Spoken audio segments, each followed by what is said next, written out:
While my husband splurges on a $15,000 Cartier bracelet for his girlfriend, I'm finalizing papers that will cut off his access to the family trust fund he thinks I know nothing about.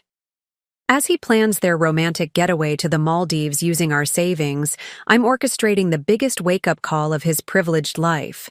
He has no idea that his naive trophy wife has been the silent trustee of his family's fortune for the past 3 years. Before we jump back in, tell us where you're tuning in from, and if this story touches you, make sure you're subscribed, because tomorrow I've saved something extra special for you. My hand remains steady as I sign another document, a quiet smile playing at my lips. Through the window of my lawyer's corner office, I can see the luxury jewelry store where my husband, Marcus, is currently shopping for his mistress, Vanessa. The irony isn't lost on me. The same store where he bought my engagement ring 5 years ago. The same store that just texted me a receipt confirmation for a $15,000 purchase on our joint credit card. Mrs. Bennett, are you absolutely certain about the timing? Patricia, my lawyer, watches me with a mixture of admiration and concern. Her reading glasses catch the afternoon light as she organizes another stack of documents. We could wait until... I turn my phone toward her, showing Marcus's latest Instagram story. The timestamp reads 3 minutes ago. Life is about creating moments that take your breath away. Blessed are living my best life. The photo shows a champagne flute at the jewelry store's VIP lounge, his father's vintage Rolex visible in the frame, the one I helped restore for his 30th birthday last year. The timing, I say, signing another paper with flourish, is perfect. My phone buzzes with a text from Marcus. Working late tonight, sweetheart. Big client meeting. Don't wait up. Love you. I've saved every message like this from the past 4 months. Each one corresponds perfectly with a credit card charge at high-end restaurants, luxury hotels, or designer boutiques. The ones he doesn't know I've traced. The ones that match exactly with Vanessa's suspiciously expensive Instagram posts, each tagged with subtle hints about her generous mystery man. What they don't know is that I've known for months. Every business dinner, every client emergency, every suspicious withdrawal from our joint savings account. I've documented it all. But unlike most betrayed wives, I didn't confront him. I didn't throw his designer clothes onto the front lawn or key his precious Porsche. Instead, I did what I do best. I followed the money. This one, Patricia points to a particular document, will initiate the trust fund audit once you sign. There's no going back after this. I think about this morning, how Marcus kissed my cheek before leaving for work, how he promised we'd plan that trip to the Maldives soon. Meanwhile, I'd already seen the Maldives reservations he'd made, not for us, but for him and Vanessa next month, paid for with our savings. Good, I say, my signature flowing across the paper. That's exactly what I want.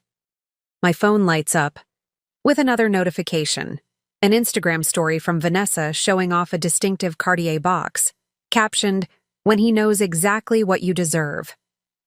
I screenshot it, noting the time and date. It matches perfectly with the purchase notification from our joint account, the one Marcus thinks I never check. The forensic team will begin their investigation Monday morning, Patricia explains, organizing the papers. Given what you've already uncovered about the trust fund manipulations, they'll find twice as much as we already know. I finish for her, pulling up a folder on my phone. Here's every transaction he's tried to hide through that fake investment. Company he set up. The one where Vanessa mysteriously became a financial advisor 2 months ago, despite her only experience being as a part-time yoga instructor. Patricia's eyes widen as she scrolls through the documents. This is incredibly thorough. I had a lot of free evenings, I say dryly. You know, with all his client meetings.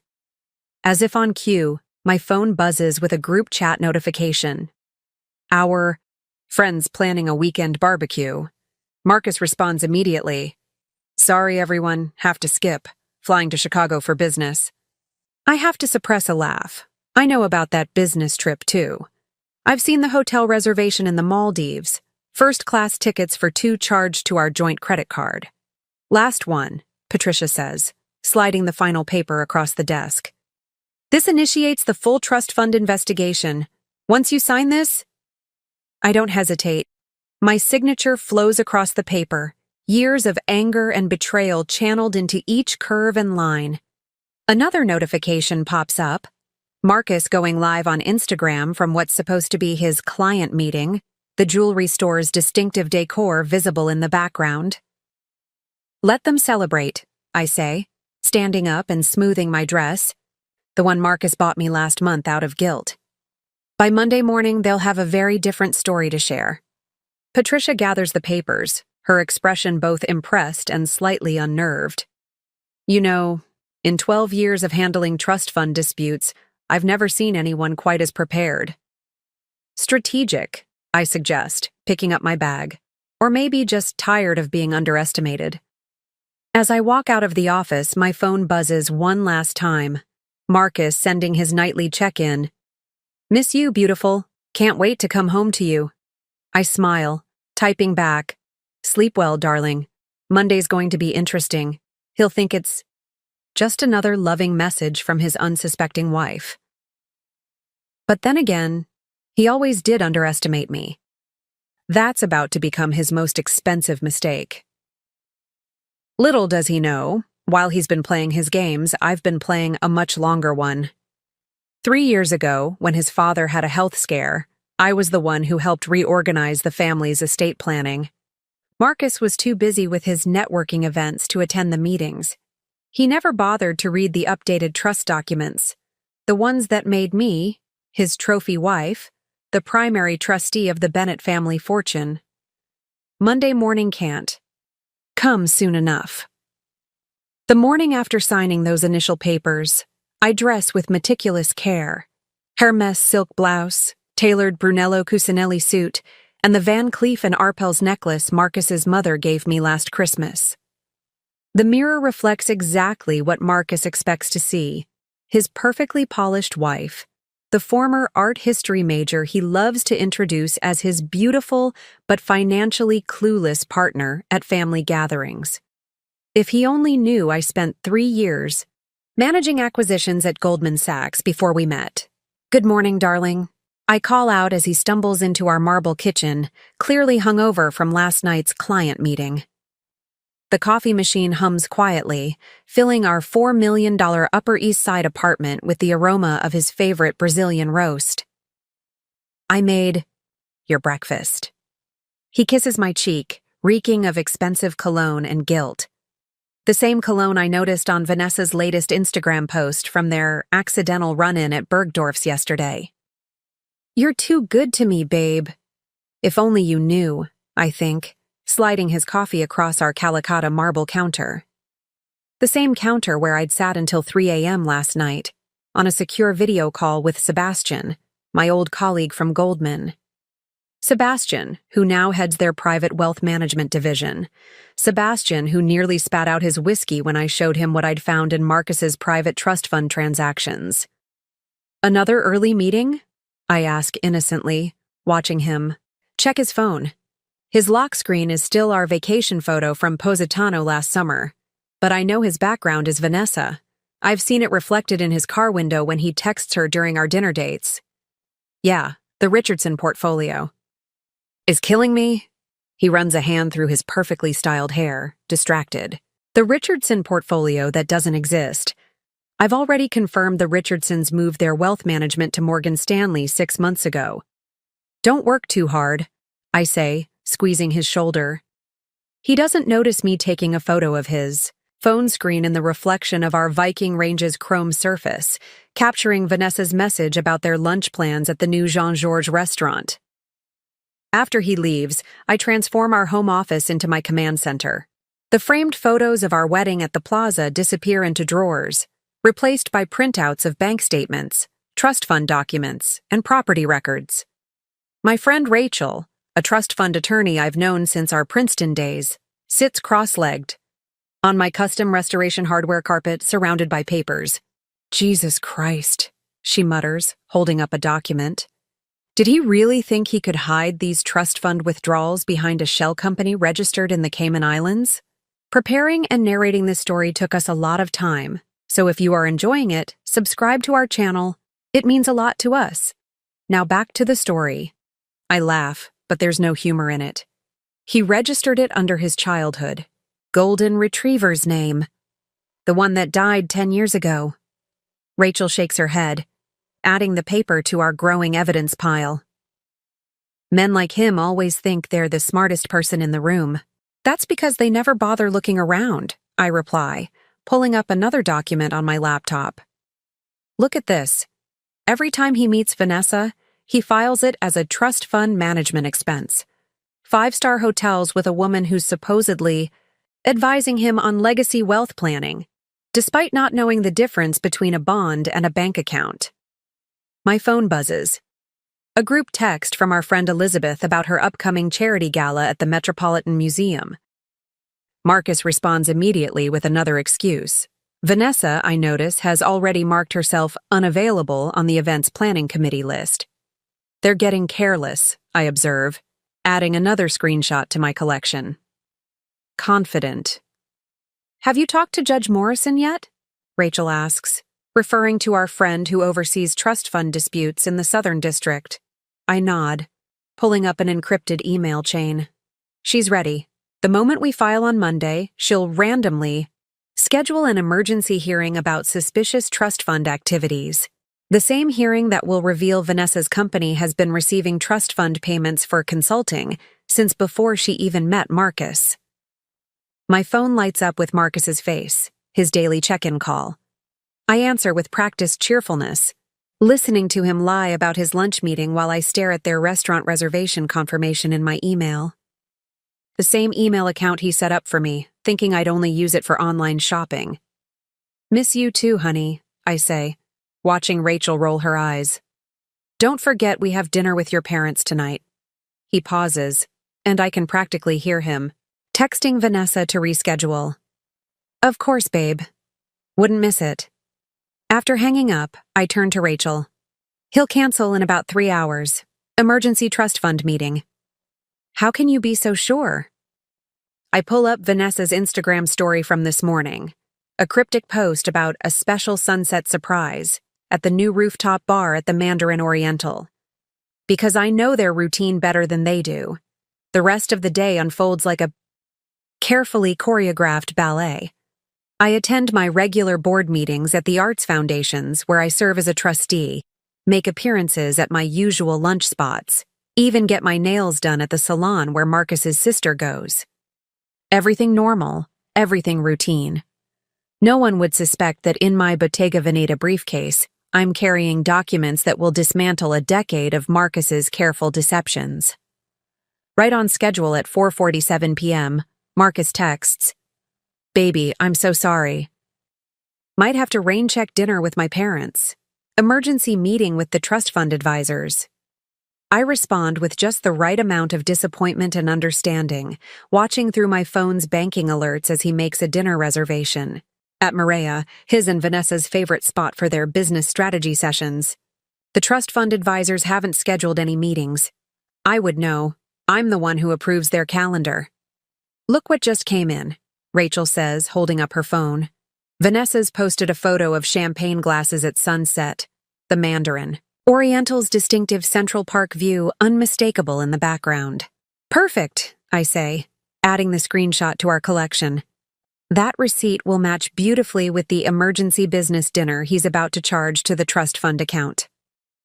As evening falls, I sit in our meticulously decorated living room, surrounded by evidence of Marcus's double life and my own careful documentation. Every lie, every secret meeting, every hidden trust fund withdrawal, all of it meticulously cataloged and cross-referenced. My phone buzzes with another Instagram notification.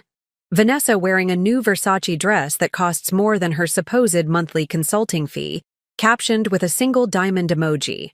I save it to the folder marked Monday and pour myself a glass of Chateau Lafite from the collection Marcus thinks only he has access to in our wine cellar. Let them have their romantic evening, I murmur, scanning through the latest trust fund reports Sebastian sent over. Let them think they're the clever ones, playing their little game of hide and seek with the naive wife. I've spent months building this facade of ignorance, and in less than 12 hours, I'll have the pleasure of watching it shatter along with everything else they thought they could take from me. The forensic accountants finished their preliminary review. Rachel calls from the office, her voice tight with disbelief. You're not going to believe what they found in the offshore accounts. I join her, my heels clicking against our Italian marble floors. On her laptop screen, a complex web of transactions unfolds. A masterpiece of financial deceit that would be almost impressive if it wasn't so staggeringly stupid. He's been transferring trust fund money through 3 different shell companies, Rachel explains, highlighting various transactions, all registered under variations of his dog's name, then funneling it through Vanessa's fake consulting firm and into private accounts in the Cayman Islands. I lean closer, a cold smile playing at my lips. Show me the dates of the first transfers, Rachel. Pulls up a timeline and my smile widens. Just as I thought.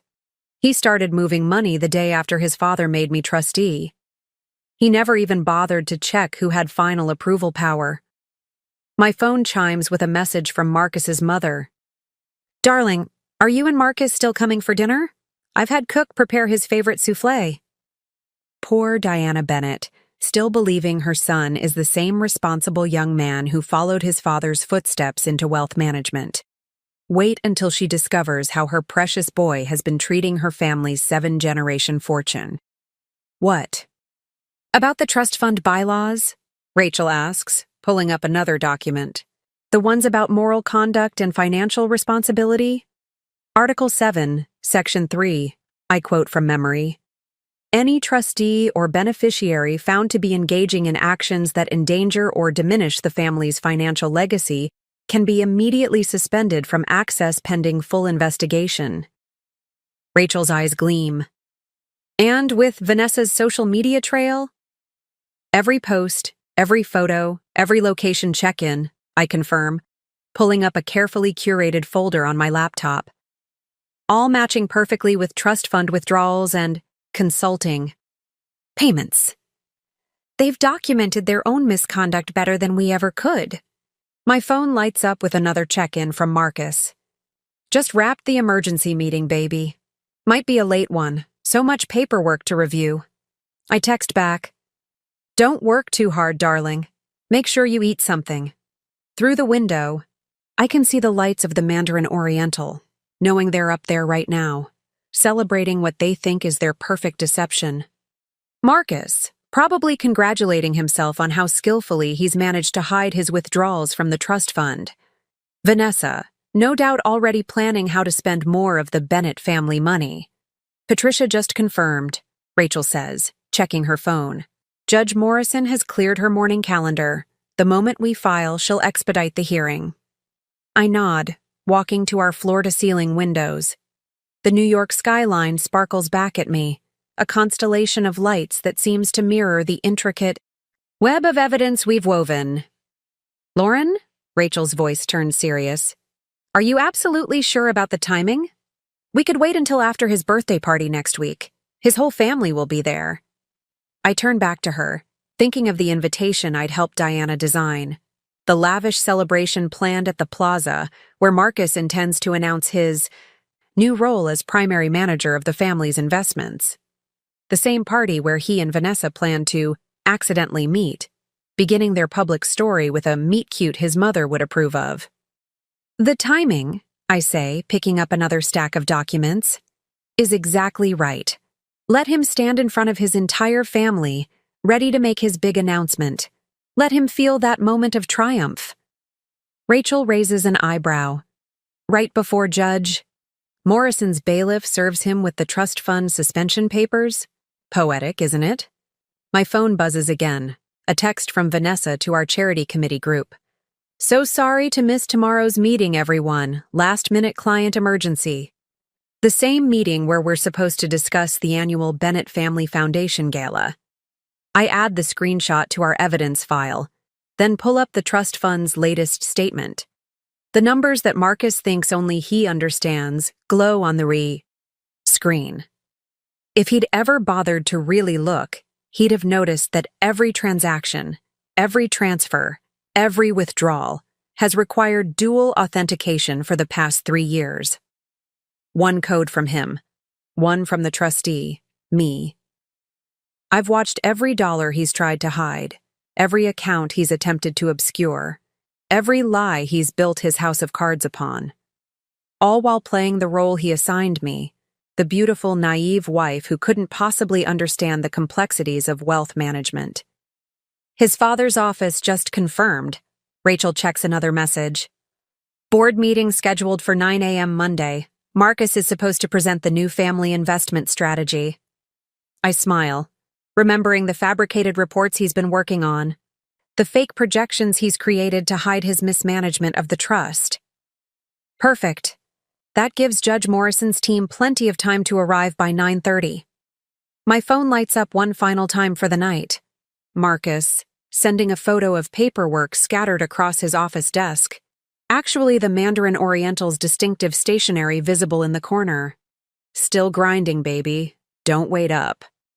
I text back a single heart emoji, then turn to Rachel. Shall we finish preparing his wake-up call?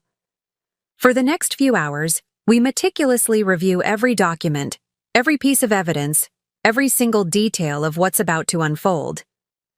By the time Rachel leaves, the sun is starting to rise over Manhattan, painting our living room in shades of gold that match the embossed letterhead of the Bennett Family Trust. I hear Marcus's key in the door around 6 a.m. He tries to be quiet, but his designer shoes still click against the marble floors. I'm already in the kitchen, perfectly dressed, makeup flawless, starting the coffee maker. You're up early, he says, trying to hide his surprise, and the faint trace of Vanessa's signature Jo Malone perfume on his collar. Thought you could use some breakfast after your late night, I smile, sliding him a cup of coffee. Must have been some important trust fund business.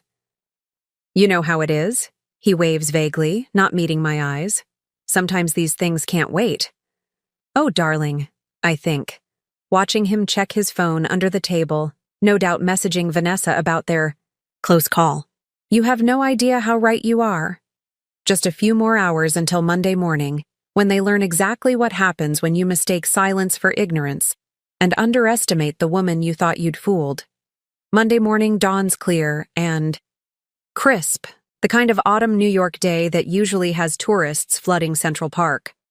I wake up at precisely 6:30 a.m., though I've barely slept. Marcus's side of our fret-lined bed is empty. He'd left early, eager to prepare for his big presentation to the family board. If he only knew what else was being prepared for him. I dress with surgical precision, a Chanel suit in charcoal gray, his mother's favorite. Louboutin heels, a guilt gift from Marcus after a particularly expensive weekend with Vanessa, and his grandmother's pearls, a symbol of the family trust he's about to lose. Every detail matters today. Every piece tells a story. Morning beautiful. Marcus's voice is unusually chipper when he calls at 7:45 a.m. Just wanted to check. You're coming to the board meeting, right? Thought you might want to see your husband's big moment. Wouldn't miss it for the world, darling, I reply, watching. Patricia sent confirmation that Judge Morrison has arrived at her chambers. Someone should be there to witness everything you deserve, he chuckles, missing my tone completely. That's my girl. See you at 9. I end the call and pull up the security feed from the Bennett Group's offices. Amazing what being a trustee grants you access to. Marcus is already there, practicing his presentation in the boardroom mirror, adjusting his Hermes tie with nervous fingers. On another screen, I watch Vanessa enter her favorite coffee shop, no doubt planning to celebrate with Marcus after his triumph. Everything's in position, Rachel texts. She's already at the courthouse with Patricia, waiting for the perfect moment. Judge Morrison is reviewing the final documents now. I check my watch. 8:15 a.m. Time to set the wheels in motion. My first stop is the Bennett Group's private bank, where I've been a familiar face since helping reorganize their family estate 3 years ago. Marcus never bothered to attend these meetings. Boring paperwork, he'd called it. His loss. Mrs. Bennett. Thomas, the private banking director, greets me warmly. Everything is prepared as requested. I smile, taking a seat in his plush office. And the timing? He slides a document across his mahogany desk. The moment you send the signal, every account Marcus has access to will be flagged for review. The trust fund auditors are standing by. Perfect. I sign where indicated, my Mont Blanc pen, another of Marcus's gilt gifts, flowing smoothly across the paper. And his private accounts? The ones he thought were hidden? Thomas allows himself a small smile. Already under surveillance. The moment the trust fund suspension hits, those freeze too. My phone buzzes. A message from Diana Bennett, Marcus's mother. Darling, I'm so proud of Marcus today, and so grateful to have you as part of our family. You've been such a blessing. If she only knew how much of a blessing I was about to saving her family's fortune from her own son's greed. 45M. I enter the Bennett Group's gleaming office tower, nodding to security guards who know me as the trustee's wife, not realizing I'm actually their superior. The elevator rides smoothly to the 50th floor, where the family's legacy has been managed for 3 generations. Marcus is waiting by the boardroom, practically bouncing with nervous energy. You made it! He kisses my cheek, and I catch a whiff of Vanessa's perfume still lingering on his collar. I've got such a good feeling about today. Oh, darling, I murmur, straightening his tie. You have no idea how memorable today is going to be. The boardroom fills quickly with family members and executives. Marcus's father, Richard Bennett, takes his place at the head of the table, looking every bit the family patriarch in his bespoke suit. If only his son had inherited his integrity along with his features.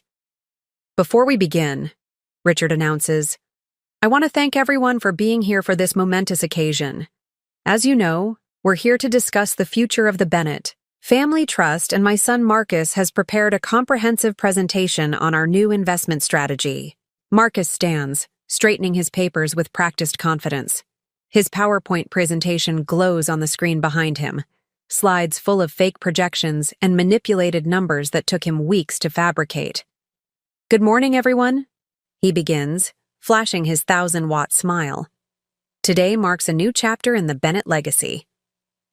8:59 a.m. My phone vibrates silently in my lap. Rachel's message is simple. Ready. 9 a.m. Marcus clicks to his first slide, pointing out fabricated growth projections with practiced charm. As you can see, our trust fund's performance under my guidance has been exceptional. 1 a.m. I send a single text. Now. The effect is immediate but subtle at first. Marcus's phone buzzes in his pocket, probably a notification from his banking app. He ignores it, continuing his presentation. It buzzes again, and again, and again. A.M. The boardroom door opens silently. Judge Morrison's bailiff enters, nodding to me imperceptibly. Behind him, 2 federal auditors take their places by the door. And if you'll look at these returns, Marcus continues, though his phone is now buzzing constantly. He's starting to look distracted, shifting uncomfortably. You'll see that our innovative approach to... His voice trails off as he notices his father checking his own phone, frowning deeply. Other board members are doing the same, their expressions shifting, from polite attention to confused concern. 5M. The bailiff steps forward, official documents in hand. Mr. Marcus Bennett? Marcus turns, annoyed at the interruption of his big moment. I'm in the middle of something here. You are hereby served with an emergency injunction regarding the Bennett Family Trust, the bailiff announces clearly, his voice carrying to every corner of the suddenly silent boardroom. By order of Judge Morrison, you are suspended from all access to trust fund accounts and assets. pending investigation into serious allegations of misappropriation and fraud. The color drains from Marcus's face as he takes the papers with trembling hands. His phone is still buzzing, probably notifications of his accounts being frozen one by one. There must be some mistake, he stammers, looking around the room desperately. His eyes land on me, seeking support, reassurance, the naive trust he's come to expect. Instead, he finds me calmly opening my laptop, pulling up the folders marked Evidence. No mistake, darling, I say softly, turning the screen so the entire board can see. Would you like to explain these transactions to your family yourself, or shall I? The first image appears on the boardroom's main screen, replacing his fabricated presentation. A detailed spreadsheet of every dollar he's stolen, every lie he's told, every trust he's broken. Behind him, Richard Bennett stands slowly, his face a mask of shock and growing fury. Marcus! His father's voice is deadly quiet. What is this? Before he can answer, his phone buzzes one final time. He looks at it reflexively, and I know exactly what he's seeing. A notification that his access to all Bennett family accounts has been suspended. Perhaps, I suggest, standing smoothly, we should discuss the real state of the family trust, starting with these unusual payments to a certain consulting firm.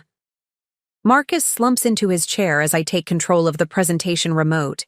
Behind him, the federal auditors begin setting up their equipment.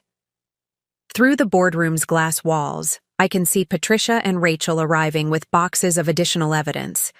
The day of reckoning has only just begun. Let's start with this particular transaction, I say, clicking to the next slide.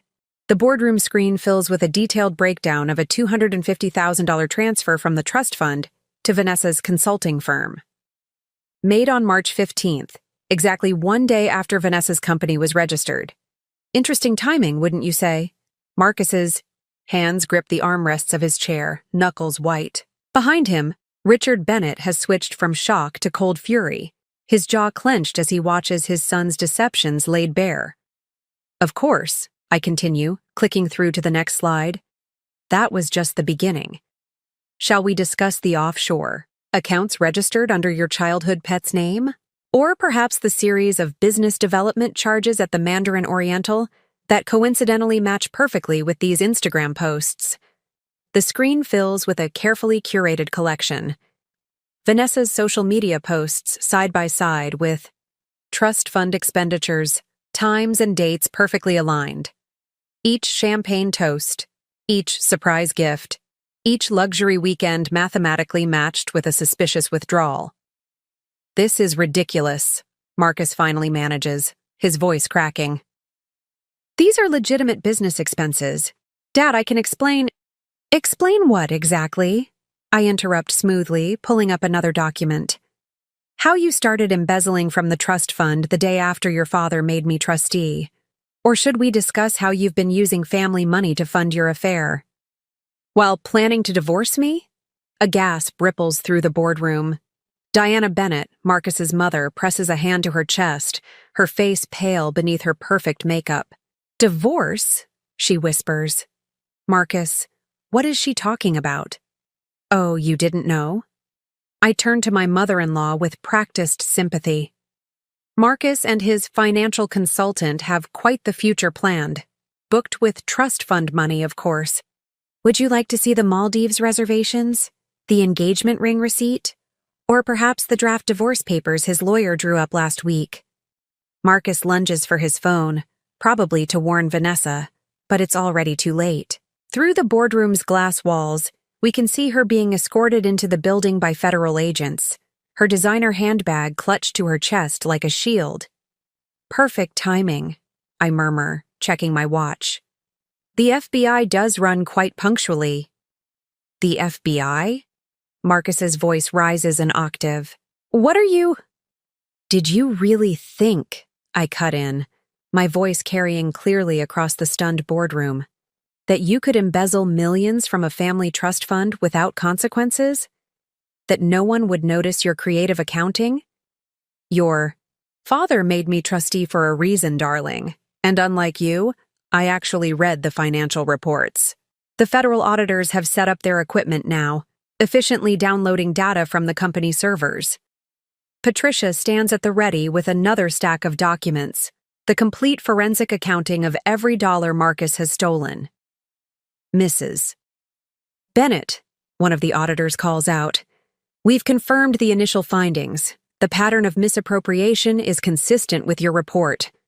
Marcus's head snaps up. "Your report? Who do you think has been documenting your theft all these months?" I ask quietly. Who do you think has been tracking every lie, every secret meeting, every hidden transaction? The wife you thought was too naive to understand finance? The trophy you believed would never question your business meetings? His phone buzzes again. Probably Vanessa being brought to the conference room for questioning. Through the glass, I can see her mascara-streaked face as she realizes the magnitude of their situation. "I can fix this." Marcus stands abruptly, desperation creeping into his voice. "Dad, just let me explain. We can handle this internally. Sit down." Richard Bennett's voice could freeze hell itself. "You've done quite enough." "Actually, I interject, pulling up another document. "We're just getting started. Would anyone like to see the trust fund's true performance reports? The ones Marcus has been hiding while presenting his creative fiction?" The next hour unfolds like a perfectly choreographed dance. With each new revelation, each piece of evidence, each damning document, Marcus shrinks further into his chair. His carefully constructed world of lies crumbles slide by slide, dollar by dollar. "The Cayman Islands accounts have been frozen," Rachel announces from the doorway. "And Judge Morrison has approved the emergency audit of all personal assets." Marcus's head snaps up. "Personal assets? You can't—" Article 7, Section 3 of the Trust Fund Bylaws, I quote smoothly. "Any trustee or beneficiary found to be engaging in actions that endanger or diminish the family's financial legacy can be immediately suspended from access to all related assets pending full investigation. Your father insisted I memorize every clause when he made me trustee. Shame you never bothered to read them yourself." A commotion outside draws everyone's attention. Vanessa is being led to a separate room, her face a mask of panic as she realizes the serious nature of her situation. Through the glass, I watch her reach for her phone, probably to call the lawyer she thinks can save her. "Don't bother." I call out loud enough for her to hear through the glass. "Your lawyer dropped you 20 minutes ago. Apparently, he has some concerns about being associated with trust fund fraud." Marcus stands again, this time moving toward the door, but the federal agents shift smoothly to block his path. "This is insane. You can't just—" "Can't what?" I ask, my voice deadly quiet. "Protect the family's legacy from your greed? Prevent you from stealing more of your parents' trust fund? Or perhaps you're upset that I won't let you drain the accounts to fund your new life with Vanessa?" I click to the next slide, and Marcus actually flinches. It's a photo from last week. Him and Vanessa at Tiffany's, shopping for engagement rings. The trust fund withdrawal for the purchase still pending in the system. "Engagement rings?" "Diana." Bennett's voice is barely a whisper. "While you're still married to Lauren?" "Speaking of marriage," I continue, pulling up another document. "Marcus, darling, why don't you explain to everyone why you've been meeting with divorce attorneys? Or should I share the prenup dissolution papers you had drafted?" The boardroom is deadly silent now, every eye fixed on Marcus as he realizes just how completely his plans have imploded. His father stands slowly, every inch the powerful patriarch whose legacy his son has betrayed. "Get him out of my sight," Richard orders, his voice trembling with rage, "and call the family lawyers, all of them." As security begins to escort Marcus from the boardroom, his phone buzzes one final time. I know exactly what notification he's receiving. His access to the Bennett family offices has been revoked, his keycard deactivated, his credentials suspended. "One more thing," I call out. just as he reaches the door. You might want to pack a bag when you get home. The penthouse belongs to the trust fund, and as of 9 minutes ago, you're no longer a permitted resident. Marcus turns, his face a mask of disbelief. Where am I supposed to go? I smile, remembering all the nights I lay awake while he was with Vanessa, planning this very moment. Perhaps you could stay at the Mandarin Oriental? Oh wait, your credit? Cards have all been frozen. Well, I'm sure Vanessa would offer her sofa, but I glance meaningfully at the federal agents leading her to questioning. She might be a bit preoccupied. As Marcus is led away, Diana Bennett approaches me, tears in her eyes. Lauren, I'm so sorry. We had no idea he was— It's not your fault. I squeeze her hand gently. You raised a good son. He just made very, very bad choices. Rachel appears at my side with another update. Judge Morrison wants to see you. And the forensic accountants have found 3 more offshore accounts. I nod, gathering my things as the federal agents continue their work. Through the glass walls, I can see Marcus being escorted to the lobby, his world collapsing around him. His phone is probably exploding with notifications. Frozen accounts, canceled cards, suspended memberships, revoked access. Mrs. Bennett, one of the federal agents, approaches. We'll need a statement about the trust fund discrepancies. Of course, I reply, smoothing my skirt as I stand. I believe I have everything you need right here. I pat my briefcase, filled with months of careful documentation, weeks of meticulous planning, and years of quiet observation. Marcus thought he was so clever, playing his games with the family fortune while his trophy wife smiled quietly at his side. He never realized that sometimes the quietest person in the room is the one you should fear the most. The next few hours unfold like a perfectly orchestrated symphony of consequences. From my temporary office in the Bennett Group's executive suite, Marcus's former office, ironically, I watch the dominoes continue to fall through multiple screens and live feeds. His attempt to access the Cayman accounts was just denied, Rachel reports, monitoring the financial alerts. He tried using his backup passwords, the ones he thought nobody knew about. I smile, remembering how easy it was to find those passwords scribbled in his private notebook, the one he kept in his secret safe behind our bedroom's Monet painting. How many attempts? 7 so far, each one triggering another alert to the financial authorities. My phone buzzes with a notification from our home security system. Marcus has arrived at the penthouse, probably hoping to grab some essentials before the locks are changed. Through the camera feed, I watch him frantically shoving designer suits into his luggage. The same suits I helped him select, each one paid for with trust fund money he'll soon have to account for. Should we tell him about the asset freeze? Rachel asks, watching the feed over my shoulder. Let him figure it out, I reply, turning my attention to another screen showing the federal investigators interviewing Vanessa. Her confident facade has crumbled completely now, mascara streaking down her face as she realizes the full implications of her role in Marcus's scheme. Mrs. Bennett. Patricia enters with a fresh stack of documents. The family's private bank. Just called. They've completed the initial audit of Marcus's personal accounts. I raise an eyebrow. And? He's been skimming from more than just the trust fund. They found irregular transfers from his grandmother's medical care account, his sister's children's education fund, even the family's charitable foundation. Diana Bennett, who's been sitting quietly in the corner trying to process the morning's events, lets out a small sob. The children's education fund? His own nieces and nephews? I move to comfort my mother-in-law, the woman who welcomed me into her family with open arms 5 years ago. We've already reversed the transfers, Diana. The children's futures are secure? My phone lights up with another notification.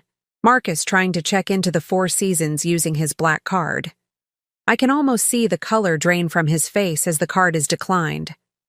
Through various feeds and alerts, I track his increasingly desperate attempts. The Ritz-Carlton, declined. The Peninsula, declined. The St. Regis, declined. His lawyer just dropped him, Rachel announces, checking her messages. Apparently, he tried to pay the retainer with one of the frozen accounts. The firm has concerns about being paid with potentially fraudulent funds. A commotion in the hallway draws our attention. Through the glass walls, we see Vanessa being escorted out by federal agents, her designer handbag now filled with copies of her sworn statement. The look she shoots toward Marcus's former office could freeze hell itself. She gave them everything, Patricia confirms, reviewing the preliminary report. Every meeting, every transaction, every promise he made. Turns out self-preservation trumps loyalty when federal charges are on the table. My phone buzzes again. A group text from our social circle about the upcoming charity gala at the Metropolitan Museum. Marcus's sister Elizabeth has already removed him from the planning committee. His name disappears from the guest list in real time, his social world crumbling as quickly as his financial one. The trust fund audit team just found something. Interesting, Rachel calls out, her eyes wide as she reads from her tablet. Remember those business development trips to Switzerland? I turn to her, intrigued. The ones where he claimed to be meeting with private banking clients? He was actually viewing properties. High-end chalets in the Alps, all conveniently far from extradition treaties. They found incomplete purchase agreements on his company laptop. Diana's head snaps up. He was planning to run. With your family's money, I confirm gently. But don't worry, he won't get the chance now. As if on cue, my phone shows another alert. Marcus's passport has been flagged. No international travel. Without court approval. His world is shrinking by the minute, his options disappearing one by one. The family's crisis management team is ready, Patricia informs us. They've prepared statements for the press, the banking community, and the social registries. I nod, pulling up the draft announcements on my laptop. The careful wording presents the Bennett family as victims of Marcus's deception while emphasizing their swift action to protect the family legacy. No mention of my role. Exactly as I planned. Lauren, Diana speaks up, her voice stronger now. The annual Family Foundation Gala is next week. With Marcus's situation, perhaps you should take over his chair? Before I can respond, my phone buzzes with an urgent message from the penthouse security team. Marcus is trying to access his home office safe, the one he thinks contains emergency cash and backup credit cards. Don't worry, I assure Diana, watching Marcus's frustrated attempts through the security feed. I already emptied that safe last week. Everything of value is secure in the family vault. Rachel's tablet pings with another update. The forensic team just found his deleted emails. You're not going to believe what he was planning for after the divorce. I turn to the large screen on the wall, now displaying a complex web of Marcus's intended post-divorce financial manipulations. Even I'm impressed by the audacity, if not the intelligence, of his schemes. He was going to claim the trust fund violated tax laws, Rachel explains, highlighting various documents. Threatened to report irregularities to the IRS unless the family paid him a massive settlement. Diana gasps. He would blackmail his own family? He would try, I correct her, pulling up another document. But that would have been difficult considering I've had tax experts reviewing and certifying every trust fund transaction for the past 3 years. My phone lights up with another notification, Marcus's attempt to access his cryptocurrency accounts. Sorry, darling, I murmur to the screen. Those wallets were transferred to the family's secure digital vault last week, along with everything else you thought you'd hidden so cleverly. Through the office windows, I can see the sun setting over Manhattan, painting the sky in shades of amber and gold.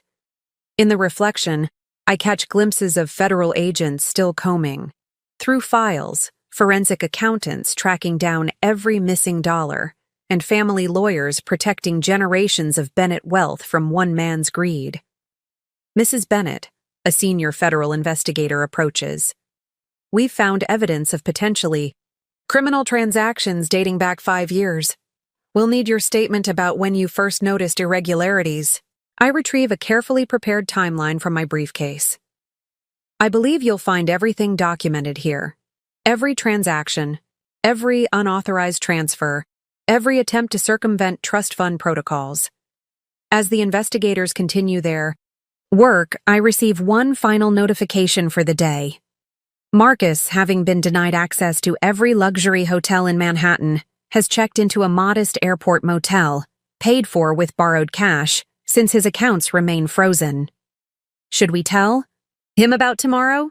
Rachel asks, referring to the emergency family council meeting where Marcus will be formally removed from all Bennett family enterprises. I shake my head, watching his location dot on my phone's map, so far from the privileged world he's always known. Let him sleep tonight thinking he can still fix this. Tomorrow's revelations deserve a fresh audience. Diana stands, gathering her composure along with her Hermes bag.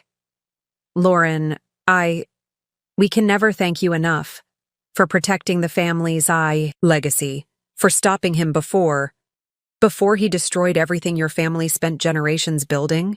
I finished gently. Diana, when you welcomed me into your family, you made me a Bennett. I protect what's mine. As the office slowly empties, I remain at my desk, surrounded by evidence of Marcus's betrayal and my own careful preparation. On one screen, I watch him pacing in his motel room, probably trying to figure out how his perfect plan imploded so spectacularly. On another, I see Vanessa checking into a flight to her parents' home in Ohio, her dreams of becoming Mrs. Bennett evaporating like morning mist. My phone buzzes one last time, Marcus, trying to salvage something from the wreckage of his life. Baby, please, we need to talk. I can explain everything. I smile, thinking of all the nights I lay awake, listening to his lies about working late while I quietly built the case that would bring him down. No need to explain, darling, I text back. The federal investigators have all the explanations they need. Then I turn off my phone, gather my things, and prepare to head home to the penthouse that now belongs solely to me. Tomorrow will bring more revelations, more consequences, more dismantling of Marcus's carefully constructed house of cards. But tonight, I'll sleep soundly in our king-sized bed, alone but victorious, while my husband learns what happens when you mistake quiet patience for weakness and underestimate the woman who held the real power all along. Tuesday morning brings the kind of headlines you can't buy with PR spin. Bennett heir, suspended from family trust amid fraud allegations. Scandal rocks Manhattan elite, trust fund manipulation scheme exposed. Society sweetheart's secret victory, how a trophy wife saved a family fortune. I read them all from the comfort of my home office in the penthouse, sipping the rare Japanese tea Marcus always claimed was too refined for my palate. The irony of enjoying his precious collection while watching his world burn isn't lost on me. The private banking community is in an uproar, Rachel announces, entering with a fresh stack of financial papers. 3 other prominent families have already requested audits of their own trust funds. Apparently, Marcus's scheme has everyone questioning their own financial managers. His mother's on her way up, Patricia adds, checking her phone. The doorman just called. I nod, setting down my teacup. Diana Bennett has always been the family's emotional compass, and I know this meeting won't be easy for her. Lauren. Diana sweeps in, still elegant despite her obvious distress. Have you seen the latest? They're calling it the trust fund takedown of the decade. I guide her to the sitting area, noting how her eyes linger on the empty spaces where Marcus's photos once hung. The media will move on to the next scandal soon enough. What matters is protecting the family legacy. The forensic accountants found something else, she says quietly, pulling out a folder. Something worse. I take the documents, though I already know what they'll show. Marcus hadn't just been stealing from the trust fund. He'd been systematically looting his own family's personal accounts, his sister's children's college funds, his grandmother's medical care reserves, even his parents' retirement accounts. We knew he was troubled, but this— Diana's voice breaks. His own family. Everything will be restored, I assure her, pulling up the recovery plan I'd prepared months ago. Every account has been reconciled. Every stolen dollar traced and returned. My phone buzzes with an update from the federal investigation team. They've found Marcus's secret storage unit in Brooklyn. Inside, boxes of falsified documents detail years of financial manipulation, all the evidence they need for criminal charges. Mrs. Bennett, my assistant calls from the doorway. Mr. Marcus is in the lobby demanding to be let up. He's not taking no for an answer. I pull up the security feed on my laptop. Marcus, disheveled and desperate, arguing with the doorman. His Tom Ford suit, the one he wore to so many client meetings with Vanessa, is wrinkled from a night in the airport motel. Should I call security? The assistant asks. No need, I reply, pressing a button on my phone. The police are already on their way. Anonymous tip about a person of interest in a federal fraud investigation causing a disturbance. Diana flinches. At my words but doesn't object. Even a mother's love has its limits. The Trust Fund Council is meeting in an hour, Rachel reminds me, checking her calendar. They'll want your statement about assuming emergency control. I nod, gathering my materials. In the background, my screens show multiple scenes unfolding simultaneously. Marcus being escorted from the building by police, Vanessa giving another tearful interview, painting herself as another victim of his deception, federal agents boxing up evidence from his Office Society columnists, speculating about the scandal's impact on upcoming charity gala season. Lauren, Diana speaks up suddenly. There's something I need to tell you about why Richard made you trustee 3 years ago. I turn to my mother-in-law, curious. This is one piece of the puzzle I never fully understood. We knew, she says simply, about Marcus's tendencies. The impulsive spending, the risky investments, the constant need for more. Richard saw it happening at the company, watched him taking bigger and bigger risks with other people's money. So you needed someone to protect the family fortune from your own son, I finish quietly. Diana nods, tears in her eyes. We interviewed dozens of financial experts considered professional trustees from all the top firms. But Richard said we needed someone Marcus would underestimate, someone he'd never suspect of watching his every move. The trophy wife he thought he'd chosen for her looks rather than her mind, I add, understanding dawning. When we learned about your background in finance, your experience with private wealth management, Diana manages a small smile. Well, let's just say Richard has always had an eye for talent. My phone buzzes again, more updates flooding in, Marcus's membership at the Metropolitan Club, revoked his position on the hospital board, suspended his private banking privileges at multiple institutions, terminated his invitation to next month's charity gala, rescinded. His lawyer sent over a proposal, Rachel mentions, holding up another document. He's offering to sign a full confession in exchange for a monthly allowance from the trust fund. I almost laugh at the audacity. Let me guess, he still thinks he has something to negotiate with? He's claiming he has evidence of historical trust fund irregularities. Says he'll go public if we don't meet his demands. This time I do laugh, pulling up a particular file on my laptop. You mean these documents? I turn the screen to show decades of pristine trust fund records, each transaction verified, each decision documented. The ones I've had independent, auditors reviewing and certifying for the past 3 years. Through the window, I watch as Marcus is driven away in a police car, his final attempt at blackmail failing as spectacularly as his other schemes. On my other screens, the Bennett family's financial empire continues operating smoothly, the transition of power already complete. The family council is ready, my assistant announces. They're waiting in the main boardroom. I gather my things, preparing to officially accept control of the Bennett family's financial future. Diana stands with me, straightening her shoulders with renewed strength. Lauren, she says softly, thank you. Not just for stopping him, but for saving him from himself. If he'd continued much longer, the damage would have been irreparable, I finish. I know. That's why I had to act now. As we head to the boardroom, my phone shows one final notification. Marcus checking into an even cheaper motel, this time in New Jersey. How far the mighty have fallen. Mrs. Bennett, Patricia calls out. Judge Morrison's office just confirmed. The emergency hearing is set for tomorrow morning. They'll want your full testimony about the trust fund manipulation. I nod, already prepared.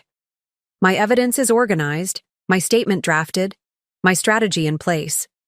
Tomorrow, Marcus will learn the full extent of his mistakes, not just the financial theft, but the fatal error of underestimating the woman he married.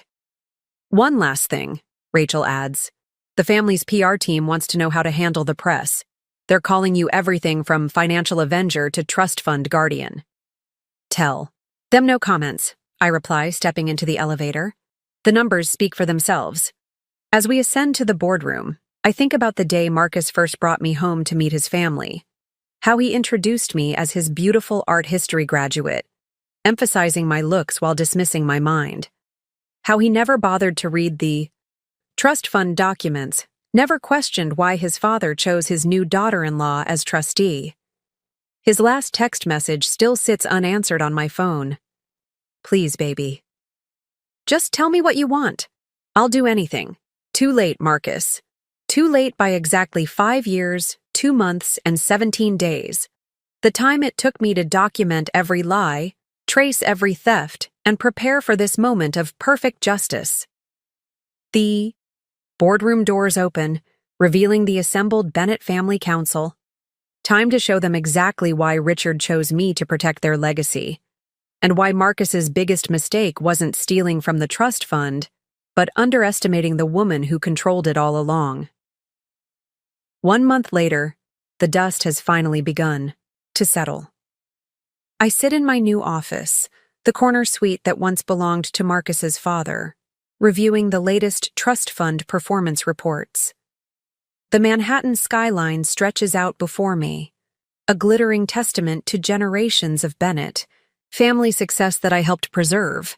The Wall Street Journal piece just went live, Rachel announces, entering with her tablet. Today's headline, Bennett Trust Fund Revival, How Strategic Oversight Saved a Family Fortune. Any mention of Marcus? I ask, though I already know the answer. Only as a cautionary tale.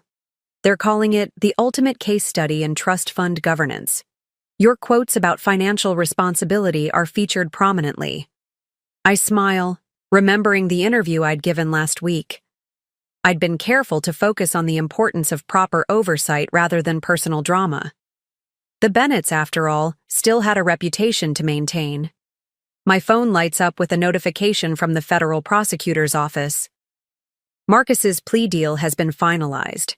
In exchange for a reduced sentence, he's agreed to provide evidence against larger financial fraud schemes he'd become entangled with. His new accommodations are quite a step down from the Four Seasons, Rachel observes dryly, showing me the detention center's location. Though I hear the jumpsuit orange brings out his eyes. Vanessa sent another request, Patricia adds, entering with more papers. She's offering to write a tell-all about Marcus's schemes in exchange for immunity. Tell her the federal prosecutors already have everything they need, I reply, pulling up our evidence files. Her Instagram posts provided more than enough documentation. Through my office windows, I can see the trust fund's investment team hard at work. Under my leadership, they've already recovered every dollar Marcus stole, plus implemented new safeguards to prevent future manipulation. Mrs. Bennett, my assistant calls over the intercom. The family council is ready for your quarterly presentation. I gather my materials, including the comprehensive recovery plan I've implemented since taking control. The numbers tell a story of resurrection, assets secured, investments stabilized, legacy protected. Lauren, Diana greets me warmly as I enter the boardroom. She's adapted to our new dynamic with remarkable grace, treating me more as a daughter than ever now that I've saved her family's fortune from her own son. The private banking community is calling you the trust fund whisperer, Richard adds with a proud smile. He's fully recovered from his heart surgery, thanks partly to the stress reduction of knowing his family's wealth is in capable hands. Speaking of community reactions, Rachel interjects, checking her messages. Marcus's old social circle has been quite active. The Metropolitan Club just voted to remove his name from the membership rolls permanently. I take my place at the head of the boardroom table, the same spot where Marcus once practiced his fraudulent presentations. The symmetry isn't lost on me. Before we begin, I address the assembled council. I want to share some updates about our enhanced security measures. My presentation outlines the new system of checks and balances I've implemented, multiple layers of oversight, regular audits, transparent reporting. Everything Marcus tried to circumvent, now strengthened beyond manipulation. The forensic team found something interesting in Marcus's old files, Patricia mentions during a break. Love letters to Vanessa, written on trust fund letterhead. He was planning to propose at the family's holiday gala. How romantic, I comment. Dryly. Nothing says true love like embezzled diamonds. My phone buzzes with another update, Marcus's lawyer making one last desperate attempt at negotiation. He's offering to reveal the location of more hidden accounts in exchange for a reduced restitution payment. Tell him not to bother, I instruct Patricia. We've already found everything, including the Bitcoin wallet he thought was untraceable.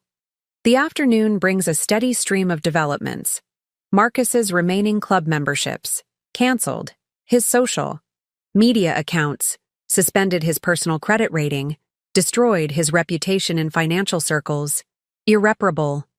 His sister Elizabeth called, Rachel informs me. She's ready to sign over her children's trust fund oversight to you as well. Says she can't think of anyone better to protect their future. I accept the responsibility with a nod. The Bennett children's futures will be secure, a stark contrast to their uncle's current situation. The media wants to know if you'll attend next month's charity gala, my assistant mentions. You're being honored for your work in financial oversight and trust fund governance. Confirm the attendance, I decide. But keep the focus on financial responsibility, not personal drama. As evening approaches, I review one final set of documents, the complete record of Marcus's downfall. Trust fund manipulation. Documented personal account theft, proven federal charges, filed family reputation, preserved justice, served. My phone shows one last notification for the day. Marcus's final attempt to access his old trust fund accounts from the detention center's computer lab. Even now, he hasn't quite accepted his new reality. Should we tell him about the foundation? Rachel asks, referring to the new Bennett Family Financial Literacy Initiative I've established. It's rather ironic, using recovered funds from his theft to educate others about trust fund responsibility.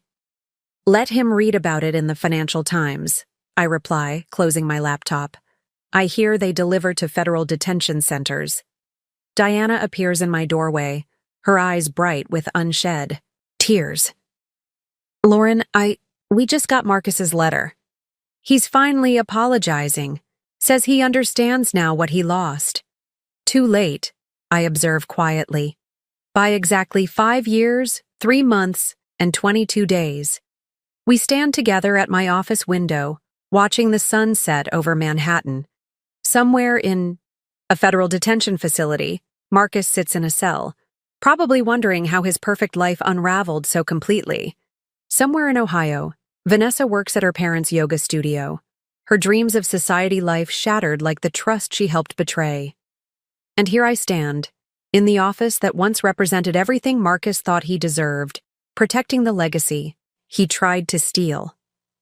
My phone buzzes with an incoming email. Another financial publication requesting an interview about trust fund governance. They're calling you the new face of financial stewardship, Diana mentions, reading over my shoulder. The woman who modernized trust fund oversight? I smile, thinking of all the nights Marcus spent explaining basic finance to his simple wife. never realizing he was lecturing a financial expert about his own impending downfall. The family lawyers want to know if you'll consider writing a book, Rachel adds, about protecting generational wealth from internal threats. Perhaps, I muse, gathering my things for the day. I certainly have enough material. As I prepare to leave, my security feed shows Marcus's last possessions being removed from the penthouse. His beloved wine collection, his designer wardrobe, his carefully curated art pieces, all being liquidated to repay his debt to the trust fund. One last thing, Patricia calls out. The federal prosecutors want to know if you'll testify at his sentencing hearing next month. I consider this, remembering every lie, every betrayal, every moment he underestimated me. No need, I decide. The evidence speaks for itself. Stepping into my private elevator, I think about the day Marcus first brought me home to meet his family. How he showcased me like a prize, never bothering to look deeper than the surface. How he dismissed my interest in the family business as cute. My phone holds his final message, sent through his lawyer this morning. I finally understand what you were protecting, what I threw away. I'm sorry. Too late, Marcus. You never realized that the real power wasn't in the trust fund itself, but in the trust you betrayed. And now you have the rest of your sentence to contemplate the true cost of underestimating the woman who held your future in her hands all along. 6 months after Marcus's sentencing, I stand at the podium of the Manhattan Financial Forum, addressing a room full of the city's most prominent trust fund managers and financial advisors. The irony isn't lost on me, speaking about financial security to the same people who once dismissed me as nothing more than a trophy wife.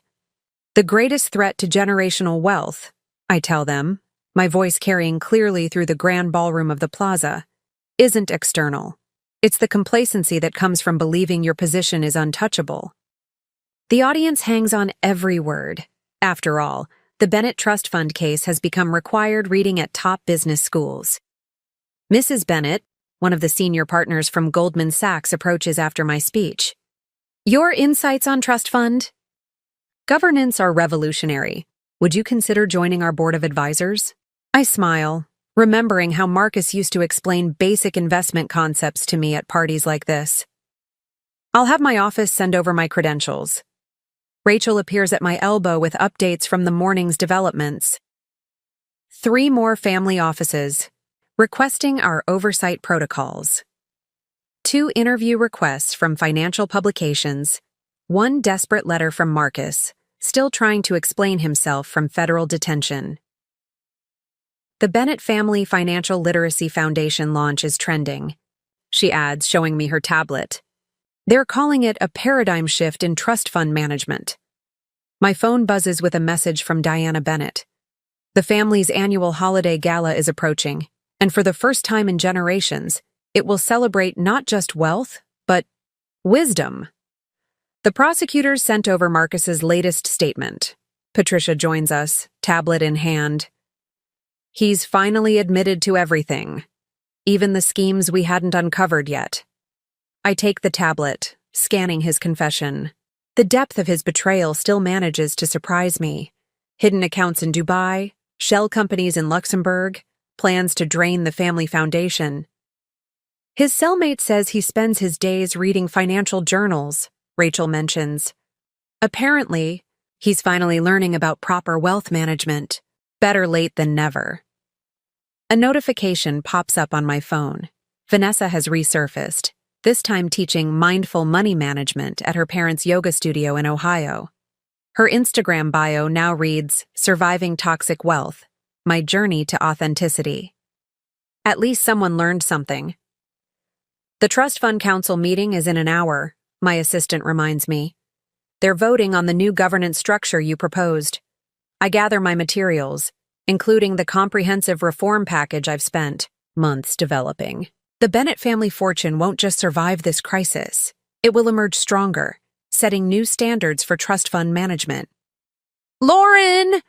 Richard Bennett's voice booms across the ballroom. He's fully recovered now, his natural vigor restored. once the stress of Marcus's betrayal was removed. The Harvard Business School case study about your handling of the crisis just went live. I join him at a quiet corner table, accepting a glass of champagne. How's Diana holding up? Better. He sighs. The therapist says accepting Marcus's true nature was the first step. Your protection of the family fortune gave her the space to focus on healing. My phone shows another alert. Marcus's former office has been completely transformed into the Bennett Center for Financial Governance. The plaque outside reads, "Protecting Legacy Through Wisdom." The family lawyers finished processing the last of his restitution payments. Patricia approaches with more updates. Every dollar he stole has been recovered and reinvested. Through the ballroom's windows, I can see the Manhattan skyline, the same view Marcus used to boast about controlling from his corner office. Now, that same office serves as command central for protecting family fortunes from people like him. The financial media is calling it the Bennett Standard. Rachel shows me another article. Your protocols for trust fund governance are being adopted by families across the country.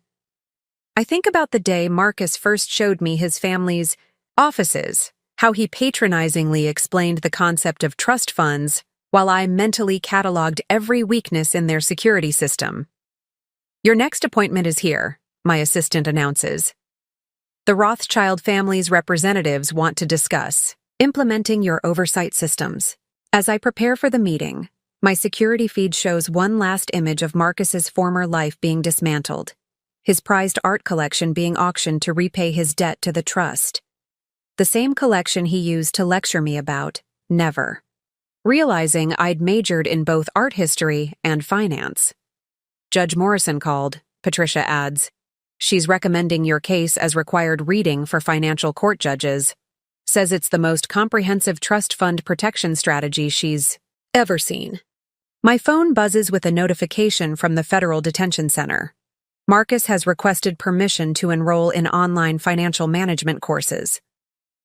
Trying to understand where I went wrong, his note reads. Should we tell him about the Foundation's new educational program? Rachel asks. The one teaching trust fund beneficiaries how to detect and prevent internal fraud? Let him figure it out, I reply, straightening my Chanel jacket. He always said he learned best through experience. Diana joins us, elegant as ever in her role as family matriarch. The Holiday Gala Committee has a suggestion. They want to honor you as guardian of legacy. I shake my head, remembering all the galas where Marcus paraded me around like an accessory. No honors. The secured fortune speaks for itself. Through my phone, I watch various scenes unfold across the city. Federal investigators using my case to train new financial crimes specialists, business schools teaching the Bennett case as a master. Class and Trust Fund Protection Society columnists speculating about Marcus's life behind bars, financial advisors studying my oversight protocols. One last thing, Rachel calls out as I head to my next meeting. Marcus's old social club is reopening their membership waitlist. Care to submit his replacement's name? I smile, thinking of all the times he used that club to impress his mistresses, flaunting the wealth he was secretly stealing. I have a better idea. Let's turn it into another foundation office, something about financial literacy for future generations. The afternoon sun streams through the plaza's windows, catching the diamond on my left hand. Not my engagement ring from Marcus, but my grandmother's ring, a symbol of true family legacy. On my desk, the latest trust fund reports show growth that would have been impossible under Marcus's manipulation. Mrs. Bennett, my assistant interrupts gently. The Wall Street Journal is here for your interview about transforming trust fund governance. I gather my thoughts, remembering every step of this journey. The quiet wife who watched and waited, the financial expert who documented every lie, the trustee who protected generations of wealth, the woman who refused to be underestimated. My phone shows. One final notification for the day. Marcus's lawyer making a last desperate pitch for leniency. He's a changed man, the message pleads. He understands now what he lost. Too late, I think. heading to the interview. Some lessons come at a price no trust fund can cover.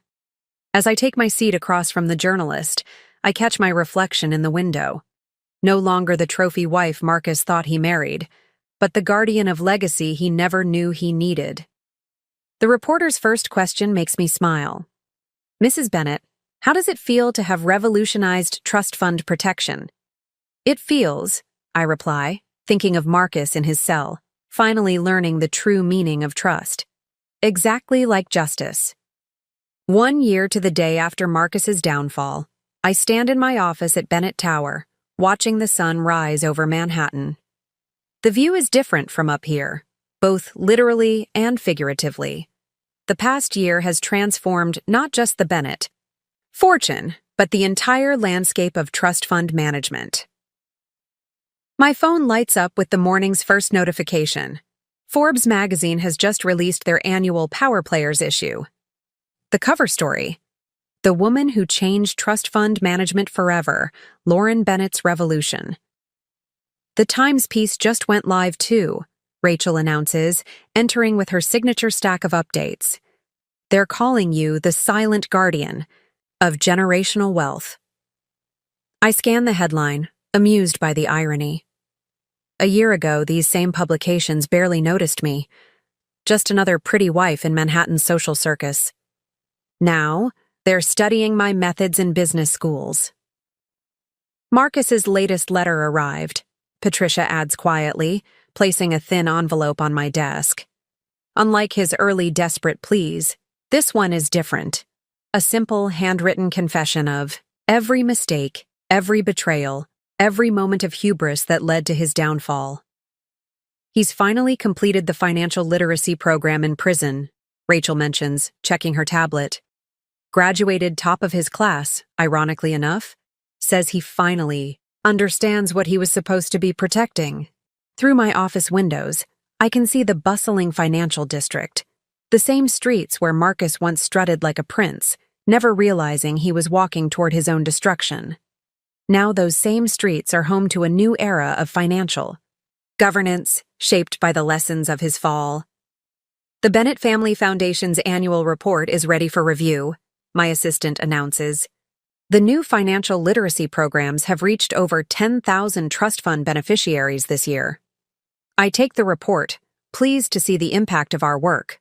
What Marcus tried to destroy has become a beacon of financial wisdom, helping other families protect their legacies from similar threats. "Diana's on her way up," Patricia informs me. "The Family Council approved your proposal for the new trust fund governance structure. When my mother-in-law enters, she carries herself with renewed strength. The past year has changed her too, from a woman blindsided by her son's betrayal to a fierce advocate for financial accountability."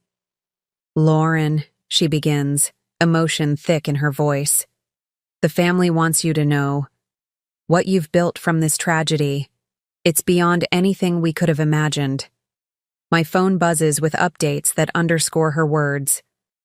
3 more financial institutions adopting the Bennett Protocols, 2 international banking conferences requesting keynote speeches, 1 prestigious Financial Security Award nomination. Vanessa sent another interview request, Rachel mentions. She's writing a book about financial infidelity, wants your perspective. I decline with a simple email. Some stories don't need more telling. They need understanding. The trust fund's performance reports are in, Patricia adds, pulling up the latest figures. "Growth is up 40% since you took control. Every dollar Marcus stole has been recovered and multiplied. Through my security feeds, I can see multiple scenes playing out. Business school students studying the Bennett case, financial advisors implementing my protection protocols, trust fund managers reviewing their security measures, future generations learning from Marcus's mistakes. His parole hearing is next month," Rachel reminds me gently. "They want to know if you'll submit a statement." I consider this, remembering every step of our journey. The quiet wife who watched and learned, the expert who documented every lie, the guardian who protected a legacy, the woman who refused to be underestimated. Send them this, I decide, pulling up. The trust fund's latest performance report. Let the numbers speak for themselves. Diana touches my arm gently.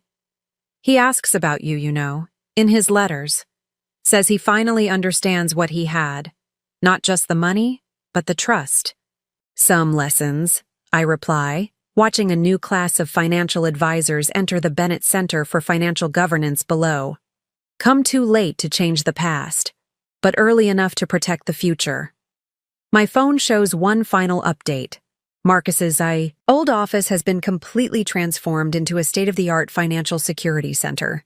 The plaque outside reads, "Protecting Tomorrow's Legacy Today." The next generation of Bennett starts their financial education program tomorrow, Rachel reminds me. Would you like to speak to them? I think about these children, Marcus's nieces and nephews, the future of the family he betrayed. Thanks to our new protocols, they'll grow up understanding not just the privilege of wealth, but the responsibility of legacy. Tell them the truth, I decide, about trust, betrayal, and the price of underestimating those we dismiss. As the sun sets on another day in Manhattan's financial district, I stand at my office window, holding Marcus's final letter. In it, he finally asks the question that took him a fortune and his freedom to understand. How did I not see who you really were? The answer, of course, was simple. He never looked past his own reflection. My phone shows one last notification. The Bennett Family Trust Fund has just been named a gold standard in financial governance. The legacy Marcus tried to destroy has emerged stronger, wiser, and more secure than ever. Mrs. Bennett, my assistant calls out. They're ready for you in the boardroom. The next generation is waiting. I gather my materials, preparing to teach tomorrow's leaders the lessons learned from yesterday's mistakes. Through the window, Manhattan glitters like the fortune I protected. Beautiful, powerful, and worth every moment of patient waiting. As I head to the boardroom, I pass the wall of Bennett family photos. Marcus's portrait has been replaced by something more meaningful, a simple plaque that reads, "True wealth lies not in what we possess, but in what we protect. Some must learn this lesson through loss. Others are chosen to teach it through strength." In the end, Marcus got exactly what he deserved. Time to contemplate the true cost of underestimating a woman he thought he could control. And I got what I earned, a legacy protected, a family restored, and a future secured by the quiet power of patient justice. The story of the Bennett Trust Fund will be told for generations, not as a tragedy of betrayal, but as a testament to the strength that lies in being underestimated. And somewhere in a federal prison cell, Marcus finally understands the most expensive lesson of his life. Sometimes the quietest person in the room is the one you should have feared the most. Up next, you've got two more standout stories right on your screen. If this one hit the mark, you won't want to pass these up. Just click and check them out. And don't forget to subscribe and turn on the notification bell so you don't miss any upload from us.